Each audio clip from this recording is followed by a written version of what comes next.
Break के बाद एक बार फिर से आप सभी दर्शकों का अन्नदाता कार्यक्रम में स्वागत है।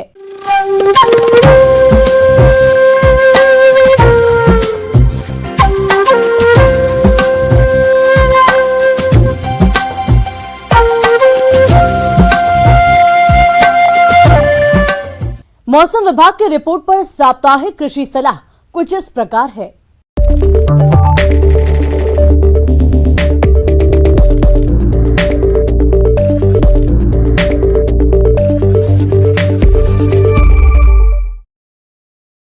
इंदिरा गांधी कृषि विश्वविद्यालय रायपुर एवं संचालनालय कृषि छत्तीसगढ़ रायपुर द्वारा भेजे गए मौसम पूर्वानुमान रिपोर्ट के आधार पर जिला रायपुर और इसे लगे जिलों के किसान भाइयों को सलाह दी जाती है कि छत्तीसगढ़ के अधिकांश स्थानों पर हल्के बादल छाए रहने की संभावना है। मैदानी क्षेत्रों में अधिकतम तापमान लगभग 28 डिग्री सेल्सियस से 31 डिग्री सेल्सियस एवं न्यूनतम तापमान 11 से 14 डिग्री सेल्सियस रहने का अनुमान है। आने वाले दिनों में हवा पूर्व, उत्तर पूर्व एवं दक्षिण पूर्व दिशाओं से चलने की संभावना है और इसकी गति लगभग 2 से 4 किलोमीटर प्रति घंटा रहने की संभावना है। ऐसे में इन क्षेत्रों के किसान भाइयों को सलाह दी जाती है कि धान की फसल पक कर तैयार हो जाने पर फसल की कटाई करने के पश्चात 3 से 5 दिनों तक धूप में सूखने के लिए छोड़ दें। कुसुम की उन्नत प्रजातियों जैसे JSF 1, JSF 7, भीम A1, नारी NH1, नारी H1 इत्यादि का चयन करें। बीज की मात्रा 15 किलोग्राम असिंचित एवं 10 किलोग्राम सिंचित प्रति हेक्टेयर की दर से बुआई के लिए प्रयोग करें। सूरजमुखी की उन्नत प्रजातियों जैसे modern, TNAU, SUF 7, BSH1, KBSH1, DRSH1, ज्वालामुखी, सूर्या इत्यादि की बुआई करें। सामान्य प्रजाति के बीजों की बुआई 10 किलोग्राम प्रति हेक्टेयर एवं संकर प्रजातियों की 5 से 6 किलोग्राम प्रति हेक्टेयर दर से बुआई करें। खेत में पर्याप्त नमी होने पर बिना जुताई किए जीरो सीड ड्रिल से गेहूं की बुआई करें या धान की कटाई के तुरंत बाद खेत में नमी होने पर 2 से 3 जुताई करके पाटा चलाना चाहिए। बीज की मात्रा 100 से 125 किलोग्राम समय से बुआई करने के लिए और देर से बुआई के लिए 125 से 150 किलोग्राम बीज प्रति हेक्टेयर दर से उपयोग करें। पहली सिंचाई बोने के 20 से 25 दिनों में शीर्ष जड़ प्रवर्तन की अवस्था में करनी चाहिए। चना की समय पर बुआई करके विल्ट बीमारी से बचाव करें। चने के जिन खेतों में उखटा एवं कॉलर रट बीमारी का प्रकोप प्रतिवर्ष होता हो, वहां चने के स्थान पर गेहूं, तिवड़ा, कुसुम या अलसी की बुआई करें, अर्थात फसल चक्र अपनाएं। चने की बुआई के लिए बीज की मात्रा 75 से 80 किलोग्राम प्रति हेक्टेयर रखें और राइजोबियम कल्चर 6 से 10 ग्राम एवं ट्राइकोडर्मा पाउडर 6 से 10 ग्राम प्रति किलोग्राम बीज की दर से उपचारित करके बुआई करें। समय से बोई गई चने की फसल जब 15 से 20 सेंटीमीटर की हो जाए या 35 से 40 दिनों की होने पर खुटाई अवश्य करें। सरसों की पहली सिंचाई बुआई के 25 से 30 दिनों के बाद 4 से 6 पत्ती अवस्था पर करनी चाहिए। टमाटर, बैंगन, मिर्च एवं गोभी वर्गीय सब्जियों की तैयार रोपणी को खेत में लगाएं। पुराने आंवले के पेड़ में पुनः उद्धारण के लिए 1 मीटर की ऊंचाई से कटाई एवं छटाई करें। नींबू वर्गीय वृक्षों में बोरेक्स 100 ग्राम प्रति पौधा एवं मैग्नीशियम सल्फेट 80 ग्राम प्रति पौधा डालकर जड़ों की गुड़ाई करें। पपीता की फसल में हर 15 दिन के अंतराल पर कॉपर ऑक्सीक्लोराइड का स्प्रे करें। कृषक बंधु केला की फसल में मिट्टी चढ़ाने का कार्य करें। गेंदा के फूल आने का समय है, अतः फूलों को बाजार में भेजना सुनिश्चित करें। दुधारू पशुओं को भरपूर पानी पिलाएं, अत्यधिक ठंडा पानी न पीने दें। पशुओं को 25 से 30 ग्राम मिनरल मिक्सचर प्रतिदिन चारे के साथ मिलाकर अवश्य खिलाएं।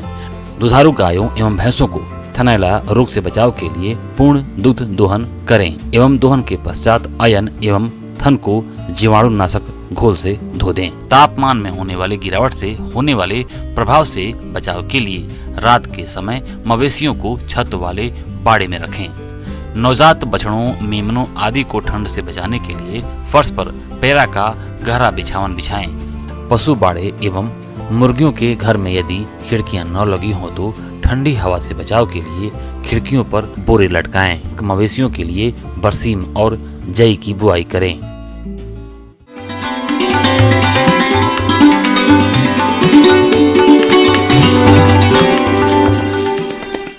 आइए जानते हैं अन्नदाता निःशुल्क फोन के माध्यम से पूछे गए समस्याओं का समाधान। आज के अन्नदाता हेल्पलाइन में जिस प्रश्न को कार्यक्रम में शामिल किया गया है उसे पूछा है ग्राम खेड़िया जिला बिलासपुर के किसान चिन्मय दांगर ने। आप गाय पालन और उसकी देखरेख पर जानकारी चाहते हैं तो चिन्मय जी आपकी जानकारी के लिए प्रस्तुत है कार्यक्रम का यह अंश।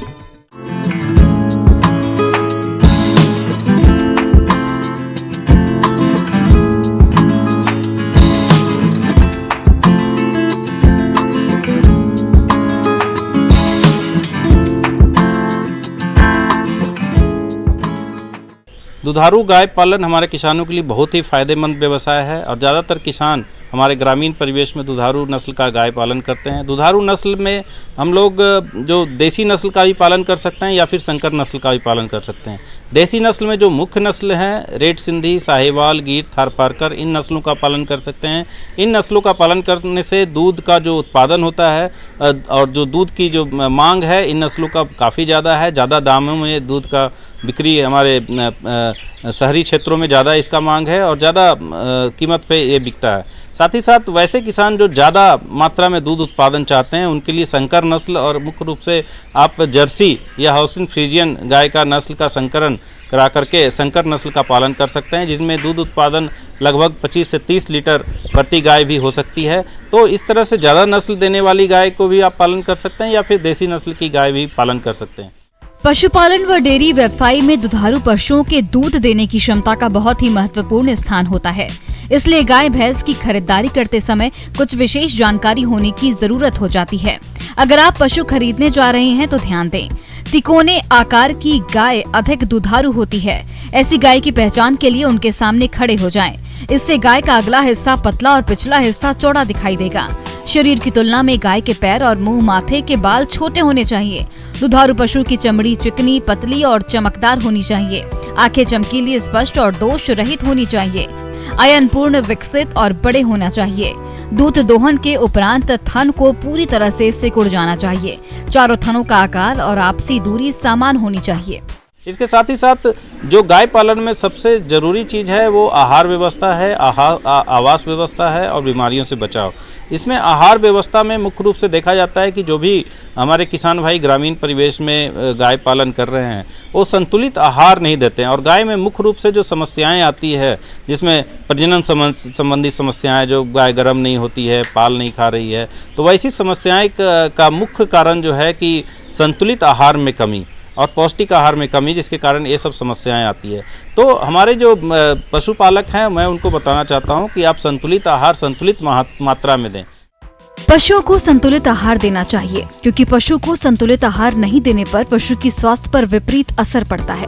पशु कमजोर होकर बीमार होने लगता है। इसलिए पशुओं को प्रोटीन युक्त आहार दें। इसे आप घर पर भी तैयार कर सकते हैं। संतुलित आहार बनाने के लिए आप मकई, चोकर, बादाम खल्ली, मिनरल मिक्सचर, नमक, ये सब मिला करके आप संतुलित आहार बना सकते हैं। और साथ ही साथ जो है कि इसमें ज़रूरत के हिसाब से इसमें जो हम लोग आहार देते हैं हमारे दुधारू पशु में वो 3 रूप में उसको बांटा गया है। पहला है मेंटेनेंस राशन, दूसरा है प्रोडक्शन और तीसरा जेस्टेशन। मेंटेनेंस का मतलब कि उसके शरीर के रखरखाव के लिए जितना दाना की ज़रूरत होती है, जैसे 1.5 से 2 किलो जो मात्रा होती है दाना का, वो हम लोग मेंटेनेंस के रूप में देते हैं। और साथ ही साथ जो उत्पादन के लिए देते हैं, प्रति 2.5 से 3 किलो पर लगभग 1 किलो दाना संतुलित आहार जो हम लोग दुधारू पशु को देते हैं, जिससे उसकी जो समस्याएं हैं, जो रिक्वायरमेंट है वो उससे पूरा हो सकती है। इसके साथ ही साथ जो दुधारू पशु है उसको हरा चारा दें, तो उसमें प्रति 12 किलो चारा पे हम लोग 1 किलो दाना मिश्रण को कम भी कर सकते हैं। तो इस तरह से आहार व्यवस्था बहुत ही ज़रूरी है। साथ ही साथ आवास व्यवस्था भी बहुत ज़रूरी है। खास करके गर्मियों में देखा जाता है कि गर्मी के सीजन में अगर हम लोग आवास व्यवस्था अच्छी नहीं रख सकते हैं, जिसके कारण स्ट्रेस के कारण जो है कि दूध देने की क्षमता कम हो जाती है, तो उचित आवास की व्यवस्था करें, उचित जगह दें और साफ सुथरा सूखा आवास दें। पशुशाला की नियमित साफ सफाई नहीं करने पर मच्छर, मक्खी और हानिकारक कीट पनपने लगते हैं, जो कि पशुओं को नुकसान पहुंचाते हैं और कई रोगों का प्रसार करते हैं। इससे बचने के लिए पशु आवास की नियमित सफाई करें और कम से कम 1 सप्ताह में लाल दवा से आवास के फर्श की धुलाई करें। साथ ही पशुशाला और उसके आसपास के क्षेत्र में चूने का भुरकाव करें। इसके अलावा पशुओं को बीमारियों से बचाने के लिए नियमित रूप से टीकाकरण कराएं। इस तरह से अगर आपने जो भी किसान भाई जो हमारे गाय पालन या अपने दूध उत्पादन से जुड़े हैं, गाय पालन कर रहे हैं, वो अगर इस तरह से अगर वो आहार व्यवस्था, आवास व्यवस्था, बीमारियों से बचाव के जो वैज्ञानिक तरीके हैं उसका अगर सही ढंग से पालन करते हैं, अच्छी तरह से उसका रखरखाव करते हैं, तो निश्चित रूप से आपको ज़्यादा फायदा होगा और इससे इसके जो प्रतिकूल वातावरण है या बीमारियों से होने वाली जो हानियाँ होती है उससे आप बच सकते हैं।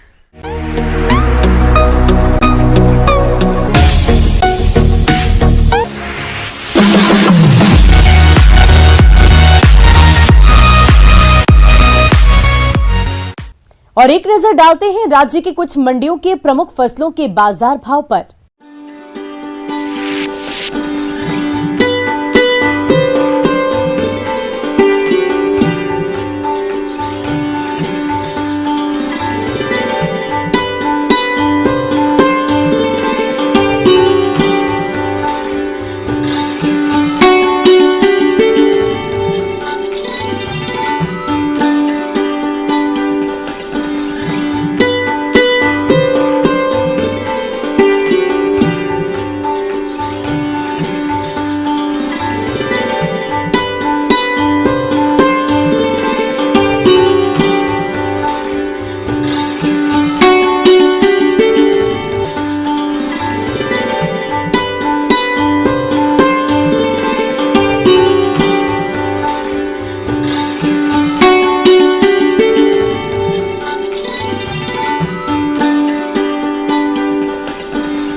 किसान भाइयों, कृषि संबंधित समस्या और सुझाव के लिए आप हमें इस पते पर संपर्क कर सकते हैं। प्रोड्यूसर अन्नदाता, news 18, Madhya Pradesh, Chhattisgarh, Ramoji film city, Hyderabad 501512। साथ ही आप हमें ईमेल भी कर सकते हैं।